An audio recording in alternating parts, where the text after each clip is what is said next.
ಕೇಳ್ತಾ ಇದೆಯಾ? Okay. So one problem that I have found, Ramlal commenced business with a capital of rupees 20,000 on 1/4/2013. The initial capital, that is opening balance of capital, is 20,000. On the same day, he purchased furniture 5,000 and paid rupees 2,000 to the landlord as rent.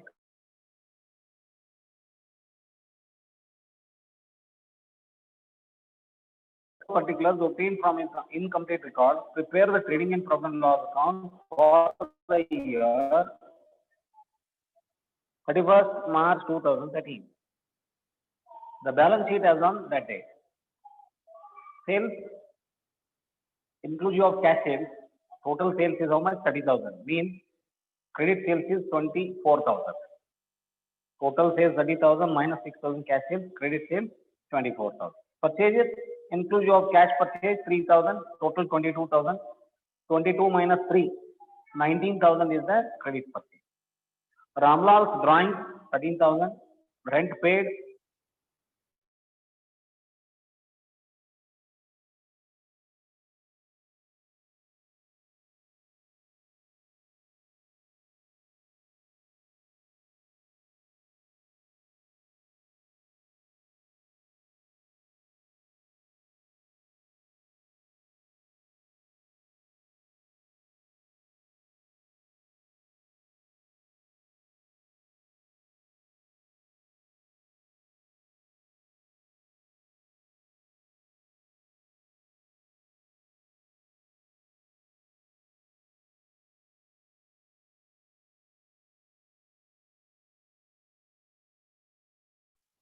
Okay, ಕೇಳ್ತಾ ಇದೆಯಾ? Is it audible? Irfan.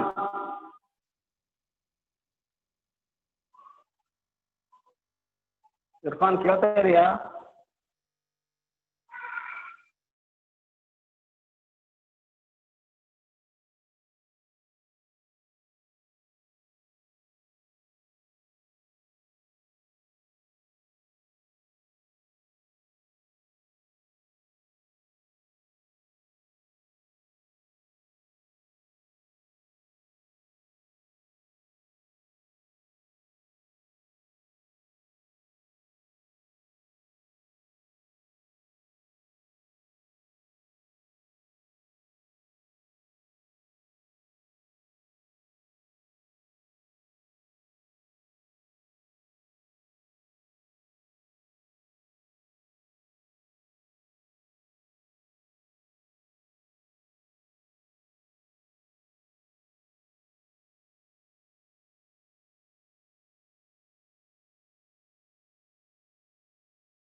S ಕೇಳ್ತಾ ಇದೆಯಾ?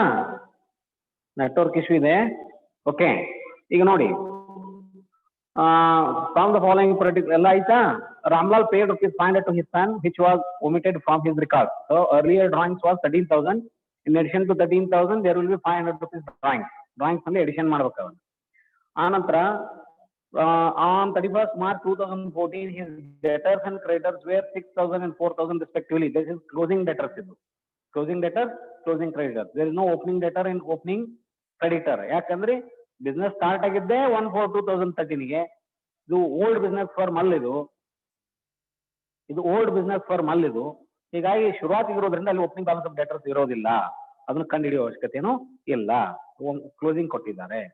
ಆಮೇಲೆ ಮುಂದೆ ಏನಂದ್ರು, the closing stock was valued at ₹7,000. So here with the help of this what you need to do, you need to calculate cash received from debtor. Cash received from debtors ಅನ್ನ ಕಂಡುಹಿಡಿಬೇಕು. ಕೊಟ್ಟಿಲ್ಲ, ಉಳಿದದ್ದೆಲ್ಲ ಕೊಟ್ಟರ ಅವರು, ಹೌದಾ? ಸ್ಯಾಲ್ರಿ ಕೊಟ್ರ, rent ಕೊಟ್ರ, sundry expense ಕೊಟ್ರ, ಎಲ್ಲ ಕೊಟ್ರ. ಕ್ಯಾಶ್ ರಿಸೀವ್ಡ್ ಫ್ರಮ್ ಡೆಟರ್ಸ್ ಕೊಟ್ಟಿಲ್ಲ. ಕ್ಯಾಶ್ ಪೇಡ್ ಟು ಕ್ರೆಡಿಟರ್ಸ್ ಕೊಟ್ಟಿಲ್ಲ. ಓಪನಿಂಗ್ ಡೆಟರ್, ಓಪನಿಂಗ್ ಕ್ರೆಡಿಟರ್ ಕಂಡುಹಿಡಿಯೋ ಅವಶ್ಯಕತೆ ಇಲ್ಲ ಇಲ್ಲಿ. ಯಾಕಂದ್ರೆ ಫರ್ಮ್ ಚಾಲು ಆಗಿದ್ದಾನೆ 1/4 it is not a old firm, it is a new firm. New ಫರ್ಮ್ಗೆ opening balance of debtors creditors ಇರೋದಿಲ್ಲ, ಓನ್ಲಿ ಕ್ಲೋಸಿಂಗ್ ಇರುತ್ತೆ. ನೀವೇನ್ ಮಾಡ್ಬೇಕು, ಮಿಸ್ಸಿಂಗ್ ಐಟಮ್ ಇಲ್ಲೇ ಕ್ಯಾಶ್ ರಿಸೀವ್ಡ್ ಫ್ರಮ್ ಡೆಟರ್ಸ್ ಇರುತ್ತೆ, cash paid to debtors creditors ಇರುತ್ತೆ. ಅದನ್ನ ಕಂಡು ಹಿಡ್ಕೊಂಡು ಏನ್ ಮಾಡ್ಬೇಕು ನೀವು, ಕ್ಲೋಸಿಂಗ್ ಕ್ಯಾಶ್ ಅನ್ನ ಕೊಟ್ಟಿಲ್ಲ ನೋಡಿ ಅವರು. They are not given closing cash. Cash transactions ಎಲ್ಲ ಕೊಟ್ಟಾರ, ಆದ್ರೆ ಅವರು ಕ್ಲೋಸಿಂಗ್ ಕ್ಯಾಶ್ ಅನ್ನ ಕೊಟ್ಟಿಲ್ಲ. ಆಮೇಲೆ ಕ್ಲೋಸಿಂಗ್ ಕ್ಯಾಶ್, ಓಪನಿಂಗ್ ಕ್ಯಾಶ್ ಇರೋದಿಲ್ಲ. ಓಪನಿಂಗ್ ಕ್ಯಾಶ್ ಇರೋದಿಲ್ಲ ಅಂದ್ರೆ ಕ್ಯಾಪಿಟಲ್ ಫಾರ್ಮ್ ನಲ್ಲಿ ಇರುತ್ತೆ. ಕ್ಯಾಪಿಟಲ್ ಅಂತ ಹೇಳ್ತೇವಲ್ಲ, ಅದೇ ಓಪನಿಂಗ್ ಇದೆ ನೋಡ್ರಿ. ಕಮೆನ್ಸ್ ಬಿಸ್ನೆಸ್ ವಿತ್ ₹20,000 ಅಂತಾರಲ್ಲ, ಆನ್ 1/4/2013 ಗೆ capital was in the form of ₹20,000 cash. That is a cash balance. Opening cash balance capital ಅಲ್ಲಿ ಇರುತ್ತೆ, ಅದು 20,000 ಆಗಿರುತ್ತೆ. With the help of this we need to calculate closing cash. Cash account ಹಾಕ್ಬೇಕು, debtor account ಹಾಕ್ಬೇಕು, creditor account ಹಾಕ್ಬೇಕು, ಆಮೇಲೆ trading and P and L account and balance sheet ಹಾಕ್ರಿ. Debtor creditor account ಹಾಕ್ರಿ.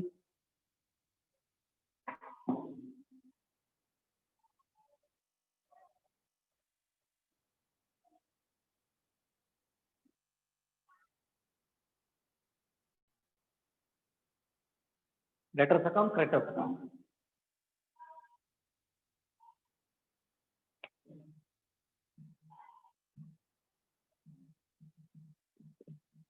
ಬಹಳ ಕಡಿಮೆ ಐಟಮ್ ಇರ್ತಾವ ನೋಡ್ರಿ, ಭಾರಿ ಕಡಿಮೆ ಐಟಮ್ ಇರ್ತಾವ. To balance brought down dash. ಯಾಕ ಹೊಸದಿರುತ್ತೆ ಇದು, ಇಲ್ಲಿ ಯಾವುದು ಬರೋದಿಲ್ಲ. To balance brought down. To credit sales, credit sales ಇದೆ ನೋಡಿ. ಟೋಟಲ್ ಸೇಲ್ಸ್ ಕೊಟ್ರ ನೋಡ್ರಿ ಅವರು. Sales inclusive of cash. Sales 6,000 ಅಂದ್ರೆ 30,000 minus 6,000, 24,000 is the credit sale. ಮುಂದಿಲ್ಲಿ by cash received ಕೊಟ್ಟಿಲ್ಲ. ಬ್ಯಾಲೆನ್ಸಿಂಗ್ ಫಿಗರ್ ತೆಗಿಬೇಕು ನಾವು, ಸರಿನಾ? ಆನಂತರ ಬೈ BR ಇಲ್ಲ, BR ಬಂದಿಲ್ಲ, BR ಬಗ್ಗೆ ಮಾಹಿತಿ ಇಲ್ಲ, ರೈಟ್. ಆಮೇಲೆ ಎನಿ ಡಿಸ್ಕೌಂಟ್ ಅಲೌಡ್, ಡ್ರಾಯಿಂಗ್ಸ್ ಆಯ್ತು, ರೆಂಟ್ ಪೇಡ್ ಆಯ್ತು. ಬ್ಯಾಡ್ ಡೆಟ್ಸ್ ಇದೆ ನೋಡ್ರಿ. By bad debts return of 400. Bad debts return of 400. ಮತ್ತೆ ಡೆಟರ್ಗೆ ಸಂಬಂಧಪಟ್ಟಿದ್ದು ಯಾವ ಐಟಮ್ ಇಲ್ಲ, ಅದಕ್ಕೆ by balance carried down. Closing letter ಕೊಟ್ರ ನೋಡ್ರಿ, ಎಷ್ಟಿದೆ? 6,000 and 4,000 ರೆಸ್ಪೆಕ್ಟಿವ್ಲಿ. ಅಂದ್ರೆ ಡೆಟರ್ 6,000, ಕ್ರೆಡಿಟರ್ 4,000. 6,000, 4,000. ಈಗ ನೀವು ಕ್ಲೋಸ್ ಮಾಡ್ರಿ. 24,000 ಟೋಟಲ್, 24,000 ಟೋಟಲ್. 6,000 ಅಂದ್ರೆ 18,000. 17,600 is the balancing figure. ಯಾವುದು? Cash received from deter 17,600. ಹಂಗೇನೆ ಇಲ್ಲಿ creditors account.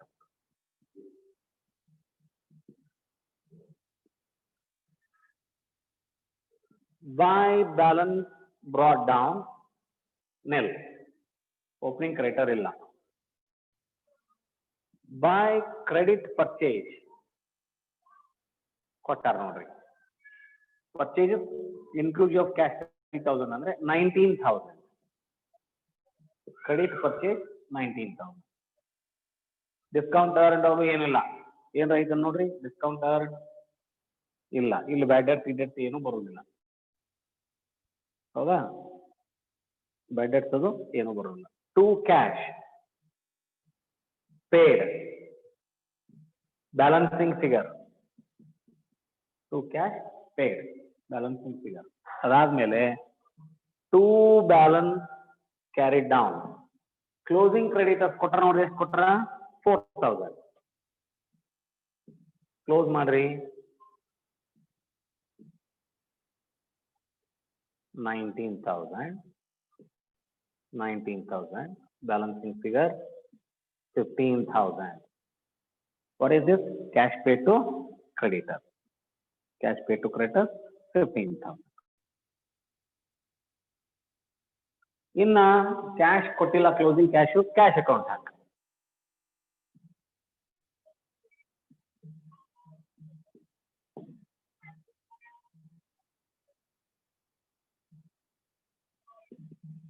To balance brought down ಅನ್ಬೇಡ್ರಿ, ಟು ಕ್ಯಾಪಿಟಲ್ ಅನ್ರಿ. Capital of rupees 20,000. Capital of rupees 20,000. To debtors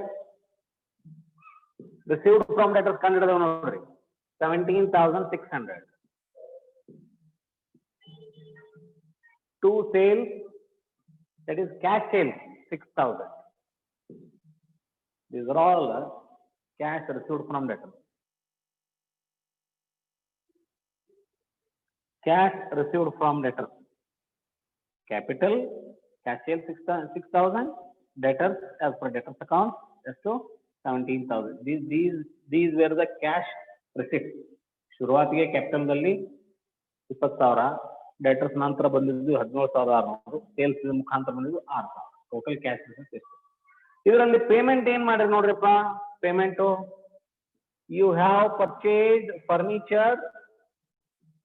ಶುರುವಾತಿಗೆ furniture ಖರೀದಿ ಮಾಡ್ರಿ ನೋಡ್ರಿ. ಯು ಹ್ಯಾವ್ ಪರ್ಚೇಸ್ ಫರ್ನಿಚರ್ ಎಷ್ಟು 5,000. You have purchase furniture 5,000. ಅದರ ಜೊತೆ you have paid rent deposit 2,000. 20,000 capital ನಾಗಿಂದ 5,000 ಫರ್ನಿಚರಿಗೆ ಪೇಮೆಂಟ್ ಮಾಡಿದ್ರಿ, 2,000 ಡೆಪಾಸಿಟ್ ಖರೀದಿ ಮಾಡಿದ್ರಿ ಕೊಟ್ರಿ. ಬೈ ಪರ್ಚೇಜಸ್ ಪರ್ಚೇಸ್ ಮಾಡ್ರಿ 3,000 ಪೇಮೆಂಟ್ ಆಯ್ತು, ಕ್ಯಾಶ್ ಪರ್ಚೇಸ್. ಆ ನಂತರ ನೀವು ನೋಡ್ರಿ ಡ್ರಾಯಿಂಗ್ಸ್ ಕೊಟ್ರಿ ನೋಡ್ರಿ. ಡ್ರಾಯಿಂಗ್ ಮ್ಯಾಲ ಒಂದು ಡ್ರಾಯಿಂಗ್ ಐತಿ ನೋಡ್ರಿ. ಎಷ್ಟಿದೆ ಡ್ರಾಯಿಂಗ್ಸು 13,000. ಡ್ರಾಯಿಂಗ್ 13,000. ಮುಂದೆ ಇನ್ನೊಂದು ಡ್ರಾಯಿಂಗ್ ಐತಿ paid to his son. Paid to his son ಎಷ್ಟು ಕೊಟ್ಟಾನ 500. ಅದನ್ನ ರೆಕಾರ್ಡ್ ಮಾಡಿದ್ದಿಲ್ಲ, ನಾವು ರೆಕಾರ್ಡ್ ಮಾಡ್ಬೇಕು. ಈ 13,000 ಕೂಡಿದ್ದಿಲ್ಲ ಅದು, ಈ 13,000 ಡ್ರಾಯಿಂಗ್ಸ್ ಅಲ್ಲಿ ಸೇರಿದ್ದಿಲ್ಲ ಅದು. ಅದಕ್ಕೆ ಅಡಿಷನಲ್ ಇನ್ಫಾರ್ಮೇಶನ್ ಕೊಟ್ಟಾರ, ಅದನ್ನು ಹಚ್ಚಬೇಕು. ಪೇಮೆಂಟ್ ಆಗಿದೆ. ತದನಂತರ by salary. Salary how much? Salary to staff 2,500. By rent paid ನೋಡ್ರಿ, ರೆಂಟ್ ಬೇರೆ, ರೆಂಟ್ ಡೆಪಾಸಿಟ್ ಬೇರೆ. ಬೈ ರೆಂಟ್ ಪೇಡ್ ಎಷ್ಟು 1,000. ಸನ್ರಿ ಎಕ್ಸ್ಪೆನ್ಸ್, ಸನ್ರಿ ಎಕ್ಸ್ಪೆನ್ಸ್ ಎಷ್ಟು 600. ಬ್ಯಾಗರ್ಸ್ ರಿಟರ್ನ್ ಆಫ್ ಇಲ್ಲಿ ಬರಂಗಿಲ್ಲ, ಹೌದಾ? ಆಮೇಲೆ by creditor, pay to creditors ಹಚ್ಚ ನೋಡ್ರಿ ಇಲ್ಲಿ balancing figure 15,000. Pay to creditor 15,000. ಇಷ್ಟು ಪೇಮೆಂಟ್ ಆಗಿದೆ. total 2017 37 43,600 43,600 by balance carried down. Total ಮಾಡಿ less ಮಾಡ್ರಿ by balance carried down.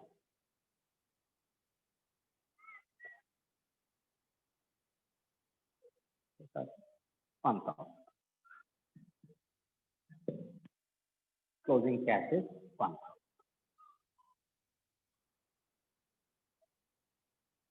40,800 ಏನು 20 plus 17 37 43,600 48 ಎಲ್ಲಿ 48 ಆಗುತ್ತಾ ಟೋಟಲ್ 43,600 ಅಲ್ಲ ಕರೆಕ್ಟಾ 43,600 ಕರೆಕ್ಟಾ ಓಕೆ ರೈಟ್ ಈಗ ಸ್ಟಾಪ್ ನೋಡ್ರಿ ಡೆಟರ್ ಅಕೌಂಟ್ ಹಾಕಿ ಕ್ಯಾಶ್ ರಿಸೀವ್ಡ್ ಫ್ರಮ್ ಲೆಟರ್ಸ್ ತಗೊಂಡ್ವಿ ಕ್ರೆಡಿಟರ್ ಅಕೌಂಟ್ ಹಾಕಿ ಕ್ಯಾಶ್ ಪೇ ಟು ಕ್ರೆಡಿಟರ್ಸ್ ತಗೊಂಡ್ವಿ ಅದರ ಹೆಲ್ಪ್ ನಿಂದ ನಾವೇನ್ ಮಾಡಿದ್ದೀವಿ ಕ್ಲೋಸಿಂಗ್ ಕ್ಯಾಶ್ ಅನ್ನು ಕಂಡು ಪೇ ಟು ಕ್ರೆಡಿಟರ್ಸ್ ಹಚ್ಚಿ ರಿಸೀವ್ಡ್ ಫ್ರಮ್ ಲೆಟರ್ಸ್ ಹಚ್ಚಿ ಕ್ಲೋಸಿಂಗ್ ಕ್ಯಾಶ್ ಕಂಡು ಈ ಕ್ಲೋಸಿಂಗ್ ಕ್ಯಾಶ್ ನಮಗೆ ಬ್ಯಾಲೆನ್ಸ್ ಶೀಟ್ ಇದೆ ಅರ್ಥ ಆಯ್ತಾ ಓಕೆ ಈಗ ಬನ್ನಿ trading and P and L account trading and P and L account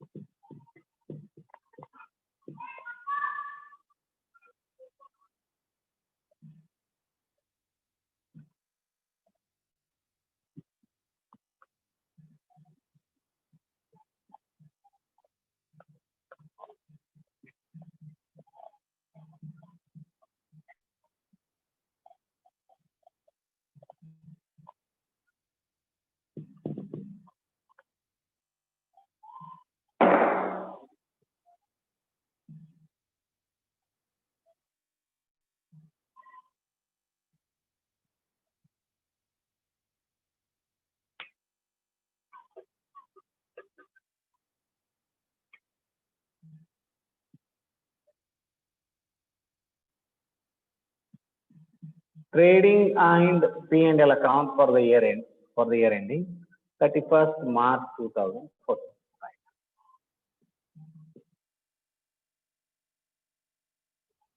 To opening stock nil ಇರೋದಿಲ್ಲ ಯಾಕೆ ಇದು ಹೊಸ ಬಿಸ್ನೆಸ್ ಕನ್ಸರ್ನ್ ಇರೋದ್ರಿಂದ ಓಪನಿಂಗ್ ಸ್ಟಾಕ್ ಕೊಟ್ಟಿಲ್ಲ ಆಮೇಲೆ ಟು ಪರ್ಚೇಸ್ ಕ್ಯಾಶ್ ಎಷ್ಟಿದೆ ನೋಡಿ 3,000 ಕ್ರೆಡಿಟ್ 19,000 ಟೋಟಲ್ 22,000 ರಿಟರ್ನ್ಸ್ ಅದು ಏನೂ ಇಲ್ಲ ಪರ್ಚೇಸಸ್ 22,000 ವೇಜಸ್ ಅದು ಏನಾರ ಕೊಟ್ರನು ವೇಜಸ್ ಅದು ಏನಿಲ್ಲ ಇಲ್ಲ ಬಾಯ್ sale cash 6,000 credit cash 6,000 credit 24,000 total 30,000 sales ಆಮೇಲೆ ಬರೋದ ಕ್ಲೋಸಿಂಗ್ ಸ್ಟಾಕ್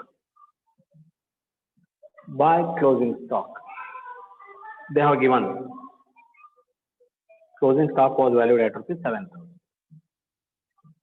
close ಮಾಡ್ರಿ 37,000 total to GP ಎಷ್ಟು ಬರ್ತ ನೋಡ್ರಿ 22 ತೆಗೆದ್ರೆ ಅಂದ್ರೆ 15,000 GP ಬರ್ತ GP is 15,000 by GP brought down 15,000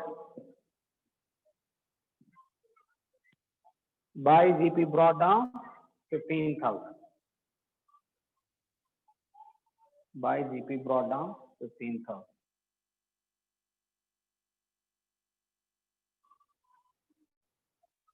ಆನಂತರ ಇಲ್ಲಿ all revenue expenses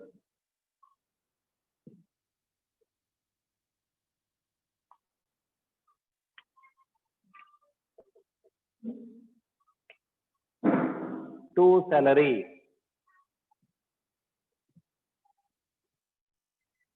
Salary to staff 2500. Anantara to rent. Deposit alla rent paid. Rent deposit to balance sheet asset side bardati. Rent deposit 2000, it should be shown in the balance sheet as an asset. Deposit expense allada asset. Rent paid enide alla expense. Rent paid expense. How much is the rent paid? 1000. Rent paid 1000. Sundry expense, I think it is 600. Next to bad debt. Bad debt 400. Bad debt 400. ಯಾವುದು income ಇಲ್ಲ, discount earned ಆಗಲಿ ಮತ್ತೊಂದಾಗಲಿ ಯಾವುದು income ಇಲ್ಲ. So 15,000 gross profit ನಲ್ಲಿ 2,500, 3,500, 4,500 ತೆಗಿರಿ. ಅಂದ್ರೆ 10,500. 10,500 is the net profit. Net profit 10,500. ಈಗ ಅದನ್ನ ಬ್ಯಾಲೆನ್ಸ್ ಶೀಟ್ ಮಾಡಿ. ಬ್ಯಾಲೆನ್ಸ್ ಶೀಟ್ ಆಸ್ ಆಟ್ 31st March 2014. Okay.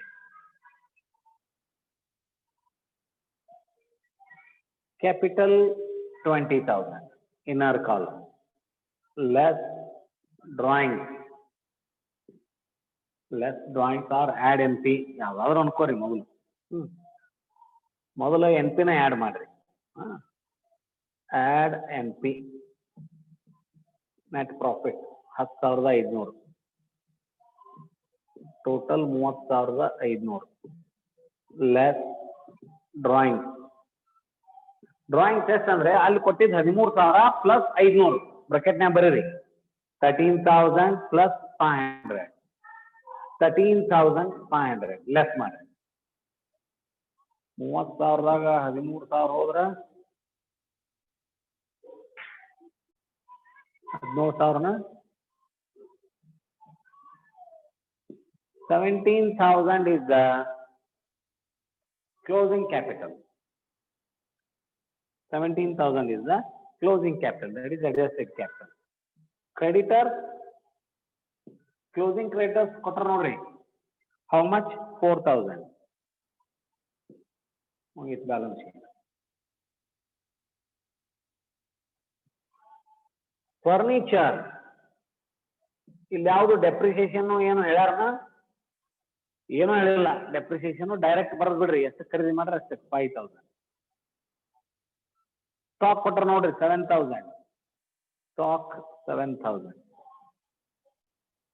ಆ ನಂತರ ಡೆಟರ್ಸ್, ಕ್ಲೋಸಿಂಗ್ ಡೆಟರ್ಸ್ 6,000 ನೋಡ್ರಿ. Closing debtors 6,000. Rent deposit, rent deposit 2,000.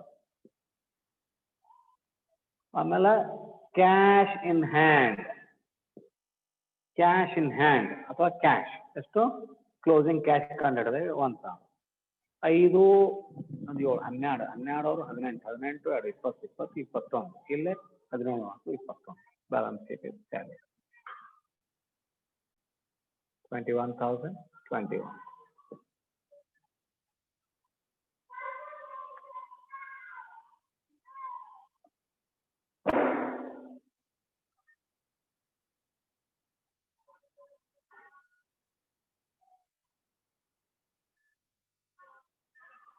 ಇಲ್ಲಿವರೆಗೆ ಬಿಡಿಸಿದ ಪ್ರಾಬ್ಲಮ್ ಅನ್ನ ನೀವೇನ್ ಮಾಡಬೇಕು? ನಾ ಏನು ಹೋಮ್ವರ್ಕ್ ಕೊಟ್ಟಿಲ್ಲ ಅಂದ್ರೆ you just have glance over the problems that I have already solved. ಸುಮ್ಮನೆ ಕುಂದ್ರಬಾರ್ದು. ನಿಮ್ಗೆ ಒಮ್ಮೆ ಹೆವಿ ಆಗಬಾರ್ದು ಅಂತ ನಾನು ಏನು ಕೊಡ್ತಾ ಇಲ್ಲ. ಹಬ್ಬತ್ತು ಹೋಮ್ವರ್ಕು, ಹಬ್ಬದಾಗ ಏನು ಮಾಡ್ಕೊಂತ ಕುಂದ್ರದು ಅಂತ deliberately I had not given any homework. ಅರ್ಥ ಆಯ್ತಾ? ಸುಮ್ಮನೆ ತಲೆಯಾಗ ಟೆನ್ಷನ್ ನೋಡಿಬಾರ್ದು. ಹೋಮ್ವರ್ಕ್ ಐತಿ ಅಂತಂದು ಅದು ಕಿರಿಕಿರಿ ಮಾಡ್ತೈತಿ, ಇರಿಟೇಷನ್ ಮಾಡ್ತೈತಿ. That is why I have not given any homework. Okay, ಈಗ ಇವತ್ತು ನಾನು ಒಂದಿಷ್ಟು ಹೋಮ್ವರ್ಕ್ ಅನ್ನು ಕಳಿಸ್ತೇನೆ, ಒಂದು ಅಥವಾ ಎರಡು ಪ್ರಾಬ್ಲಮ್ ಅನ್ನ ಕಳಿಸ್ತೇನೆ. ನಾಳೆಗೆ ಏನು ಮಾಡೋಣ, ಆ ಹೋಮ್ವರ್ಕ್ನ ರಿವಿಷನ್ ಮಾಡಿ ಏನು ಮಾಡೋಣ, ಮತ್ತು ನಾಳೆ ಒಂದಿಷ್ಟು ಪ್ರಾಬ್ಲಮ್ಸ್ ಅನ್ನ ಬಿಡೋಣ. Is it okay? ಆಗ್ಬೋದಾ? ಇವತ್ತಿನ ಮುಗಿಸೋಣ. ಒಂದಿಷ್ಟು ಪ್ರಾಬ್ಲಮ್ ಕಳಿಸ್ತೇನೆ ನಾನು ಇವತ್ತು. ಕಳಿಸಿ ಅದರಲ್ಲಿ ಒಂದು ಪ್ರಾಬ್ಲಮ್ ನಾಳೆಗೆ ಬಿಡಿಸ್ತೇನೆ. ಒಂದು ಪ್ರಾಬ್ಲಮ್ ಈ ಕಳಿಸಿದ ಪ್ರಾಬ್ಲಮ್ನಲ್ಲಿ ನೀವು ಎಷ್ಟು ಸಾಧ್ಯ ಆಗುತ್ತೆ ಬಿಡಿಸ್ರಿ, ಮನೆಯೊಳಗೆ ಏನೇನು ಸಾಧ್ಯ ಆಕೈತಿ. ಒಂದು ಪ್ರಾಬ್ಲಮ್ ನಾಳೆ ಬಿಡಿಸ್ತೇನೆ ನಾನು. ಫಸ್ಟ್ ಯಾವುದನ್ನು ಕಳಿಸ್ತೇನಲ್ಲ ಅದನ್ನು ಬಿಡಿಸ್ತೇನೆ. ಮಿಕ್ಕದ್ದು ಎರಡು ಅದಾವ, ಒಂದು ಅಥವಾ ಎರಡು ಕಳಿಸಿ ನೀವು ಬಿಡಿಸ್ತೀರಿ, ಅಥವಾ ಅಷ್ಟು ನೀವು ಬಿಡಿಸ್ರಿ, ಏನು ತೊಂದರೆ ಇಲ್ಲ. ಒಂದು ಪ್ರಾಬ್ಲಮನ್ನು ಬಿಡಿಸಿ ಆಮೇಲೆ ಮಿಕ್ಕದ ಪ್ರಾಬ್ಲಮ್ ಬಗ್ಗೆ ಡಿಸ್ಕಷನ್ ಮಾಡ್ತೇನೆ. ನೀವು ಬಿಡಿಸಿದ್ರೆ ಅದನ್ನು ಚರ್ಚೆ ಮಾಡ್ತೇನೆ. ಆಗ್ಬೋದಾ? Shall we conclude today's class? Okay, yeah.